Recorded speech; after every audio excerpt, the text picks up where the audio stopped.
Hi dears. അപ്പോൾ ഞാൻ ഇന്നൊരു കുക്കിംഗ് വ്ളോഗായിട്ടാണ് വന്നേക്കുന്നത്. നമ്മുടെയൊക്കെ വീടുകളിലൊക്കെ പണ്ട് ഇഷ്ടംപോലെ വെച്ചിരുന്നൊരു കറിയാണ്. പഴമക്കാരുടെ ഏറ്റവും പ്രധാനപ്പെട്ട ഒരു കറികളിൽ ഒന്നായിരുന്നു കേട്ടോ ഈ പച്ചപ്പറങ്ങാണ്ടി തീയല് വെക്കുന്നത്. നല്ല ടേസ്റ്റാണ് കേട്ടോ.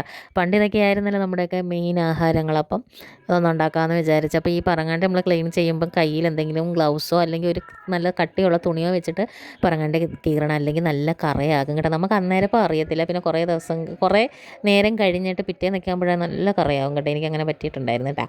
അപ്പോൾ നമ്മൾ പറങ്ങാണ്ടിയൊക്കെ ക്ലീൻ ചെയ്ത്, അപ്പോൾ പറങ്ങാണ്ടി നമ്മൾ അങ്ങനെ ക്ലീൻ ചെയ്തിട്ട് ഇളം ചൂടുവെള്ളത്തിലോട്ട് അതിൻ്റെ പരിപ്പ് എടുത്തിടണം. അന്നേരം പെട്ടെന്ന് അതിനകത്ത് ഒരു തൊലി ഉണ്ടല്ലോ, അത് ഇളകി വരും കേട്ടോ. അത് കഴിഞ്ഞിട്ട് നമ്മൾ തേങ്ങ ഒക്കെ എപ്പോഴും നമ്മൾ തീയലിനെ വറക്കുന്നത് പോലെ അരമുറി തേങ്ങയ്ക്കകത്ത് 3-4 ചുവന്നുള്ളിയും പിന്നെ കുറച്ച് പെരിഞ്ചീരകവും പിന്നെ മഞ്ഞൾപ്പൊടിയും മല്ലിപ്പൊടിയും മുളക് പൊടിയും കുറച്ച് ആവശ്യത്തിന് ചേർത്ത് നമ്മൾ തേങ്ങ വറുത്ത് അങ്ങോട്ട് മാറ്റിയെടുക്കുക.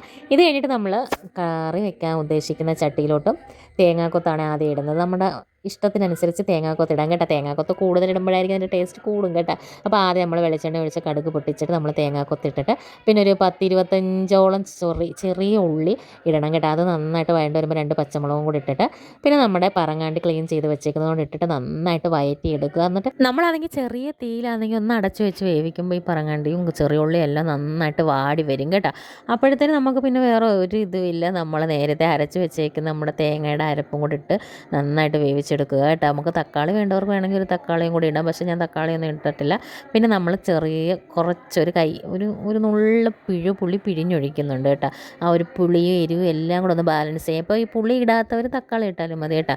നല്ല അടിപൊളി ടേസ്റ്റി ആയിട്ടുള്ള പറങ്ങാണ്ടി തീയൽ റെഡി ആയിട്ടുണ്ട്. പിന്നെ ഇതാണെങ്കിൽ നല്ല ഒരുപാട് പോഷക ഗുണങ്ങളൊക്കെ ഉണ്ടല്ലോ, പ്രോട്ടീൻ കൂടുതലാണ് പറങ്ങാണ്ടിക്ക്. അപ്പോൾ എല്ലാവരും ഇതൊന്ന് ട്രൈ ചെയ്ത് നോക്കുക കേട്ടോ. നല്ല ടേസ്റ്റാണ്. നമുക്കിതുണ്ടെങ്കിൽ പിന്നെ ഒരു മീനും ഇറച്ചിയൊന്നും ആവശ്യമില്ല, ഈ കറി തന്നെ കൂട്ടി നമ്മൾ ഒരു പറ ചോറുണ്ട്. അപ്പോൾ എല്ലാവർക്കും നമ്മുടെ പറങ്ങാണ്ടി തീയൽ ഇഷ്ടപ്പെട്ടിട്ടുണ്ടെങ്കിൽ ചാനലൊന്ന് സബ്സ്ക്രൈബ് ചെയ്തേക്കണേ. പിന്നെ ഞാനിതാണെങ്കിൽ ഷോർട്സ് ആയിട്ട് ഇട്ടപ്പോൾ കുറേ പേര് ചോദിച്ചു പറങ്ങാണ്ടി എന്താണെന്ന്. ഈ പറങ്ങാണ്ടി എന്ന് പറഞ്ഞാൽ നമ്മുടെ കശുവണ്ടി എന്നൊക്കെ പറയും കേട്ടോ, കാശുവിനിട്ട് അതാണേ.